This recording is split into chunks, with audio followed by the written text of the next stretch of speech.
Hey guys, what's up? So I recently took delivery of this brand new shiny M5 Macbook Air, and I'm very excited. If you've been around the channel for a bit, you already know I'm a big fan of Apple's Air lineup. I guess you could say I'm a bit of an Air convert, coming from a long history of using only the most powerful MacBook Pros, and there's a couple of reasons for that, which I will share with you guys in just a few moments. But what I haven't done before is max out the spec on a MacBook Air. I always went for the middle of the road option. It kind of felt like it would almost defeat the purpose to spec out a MacBook Air until today, because this time I went for the top end one, meaning the 10-core GPU version and 32 gigabytes of unified memory. And I have my reasons. Let's ramble.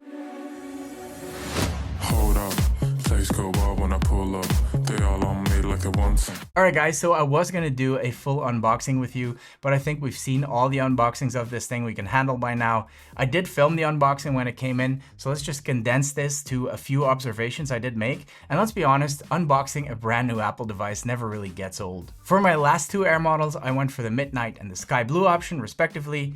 This time I decided to stick with the traditional silver. Can't really go wrong with that. Plus, it matches my silver iPhone 17 Pro Max. Yup, I'm a basic bitch like that. You'll notice that this one does not come with a charger, and that's because I'm based in Europe. If you are in the US, a 40 to 60 watt power adapter will be included. I like how these things come on as soon as you open the lid, and what you'll see is that this MacBook comes with Touch ID, a backlit keyboard, and a Force Touch trackpad. Now I can hear you thinking, so what, don't all MacBooks? Well, not exactly. The new MacBook Neo, for instance, doesn't, and I think it's worth mentioning here because I know that a lot of people will be on the fence between buying a MacBook Neo or a base model MacBook Air, since both can be considered to be entry-level MacBooks. So yeah, definitely something to consider when making that decision. I did a first impressions video on the Neo as well if you're interested, and I'm also working on a follow-up, so do get yourself subbed to the channel if you like that type of content and you want to tag along for the ride. Anyway, the M5 Air has a MagSafe port and two Thunderbolt 4 ports. I kind of wish they were Thunderbolt 5 ports,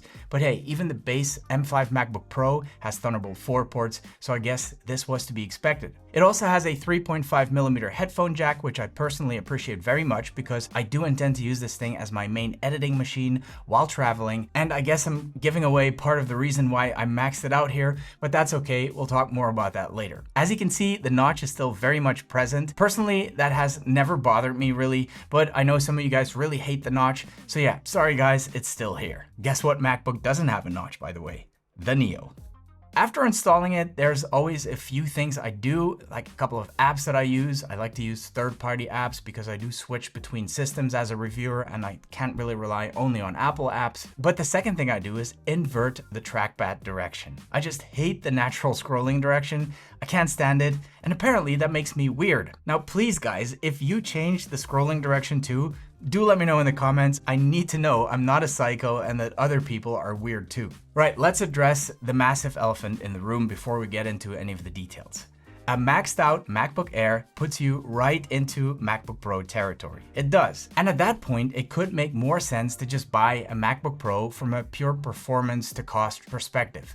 But I don't want to travel with a MacBook Pro anymore. I love the lightness and the form factor of the Air, and I want that to be my main travel workhorse. But I do need to be able to edit my videos on it, game a little bit maybe, browse without worry, and multitask to my heart's content without having to worry about it choking on me. So here's what I did, here's how I spec'd it out. First of all, I went for the 13-inch version because, like I said, I want this setup to be as light and as travel-friendly as possible, and getting the 15-inch doesn't really make sense to me. I picked up the 10-core GPU option because I want that extra headroom, mainly for the video editing bit. We'll get back to that later. I opted for the 32 gigabytes unified memory since that's as high as it gets on these M5 MacBook Airs, and I picked the 2 terabyte storage option, which is the only thing I didn't max out completely on this device. And the reason is simple: there will be no performance difference between 2 or 4 terabytes, but the price difference is very substantial. And while the MacBook Air is not the most financially sensible purchase to begin with, at least not at this spec, I'm not going to blow an extra $600 just on 2 terabytes of additional storage. Now that does mean I have to be smart about maintenance on this machine, which is where today's sponsor, CleanMyMac, comes in. Now guys, no matter what Mac you're using, please do yourself a favor and keep it protected, cleaned, and organized, and there really isn't a better tool than CleanMyMac. This software is notarized by Apple and crafted by MacPaw, and it can do it all. I've been using it for years, and if you've been around the channel for a bit, I'm sure you've heard me talk about CleanMyMac before. Smart Care keeps your Mac clean and optimized by removing system cache, development junk, and unnecessary files, all from a super sleek, user-friendly dashboard. But this feature called Space Lens is just awesome.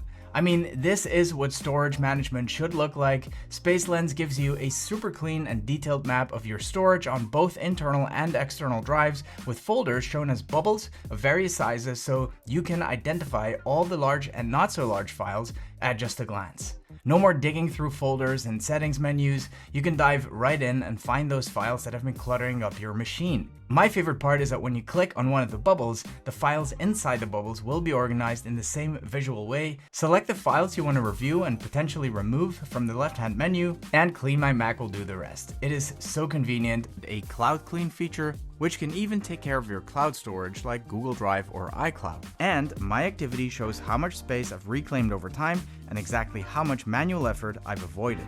So guys, get tidy today, try 7 days for free, and use my code Rambles for 20% off. Now guys, the dimensions on this thing are not that different from a MacBook Pro. And while the MacBook Air is set to be a 13-inch display and the Pro is set to be a 14-inch display, in reality it's a little bit different. The Air is a 13.6-inch display and the Pro is a 14.2-inch display, so the difference in screen size is actually a lot smaller. But the weight and the slim profile really makes all the difference when traveling, especially when I'm attending events and I'm already carrying a bunch of equipment in my backpack. That weight difference really becomes noticeable after a full day. Now the Air does have a regular liquid retina LCD display with only 500 nits, and I do wish at times that it would be a bit brighter, but it's not that big of a deal to be honest, especially since I'll be using it mostly inside. Now like I said, the USB-C ports are Thunderbolt 4 ports, not the newer Thunderbolt 5 ports, which is a bit of a bummer because I do have some pretty awesome Thunderbolt 5 accessories to work with, which will not be able to make use of the full speed.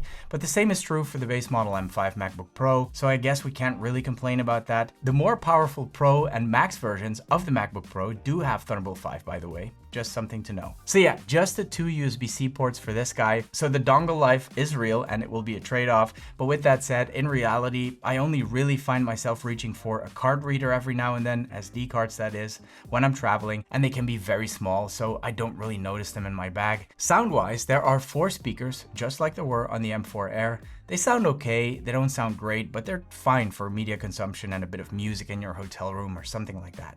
There's no option for a nano texture display on the MacBook Air, so if you like nano texture, that is definitely something to keep in mind. Personally, I don't really like nano texture. I like glossy screens. It's just looks more vibrant to me and the reflections don't really bother me much. When I'm here in the studio with all the lights, I can hook it up to one of these displays. Some of them are nano texture, so if I really need it, that's an option. There's also no option for ProMotion, unlike on the MacBook Pro. There's a 60 Hz refresh rate and that's it. But again, when I'm in the studio, I'll hook it up to this beautiful Pro Display XDR, so the 60 Hz, which is all it can do, actually works out well. I'm not much of a hardcore Mac gamer, so the lower refresh rate doesn't really bother me there either. I prefer using handhelds for my games. If you're interested in that, by the way, I did do a comparison between handheld gaming devices a while back, so go check that out.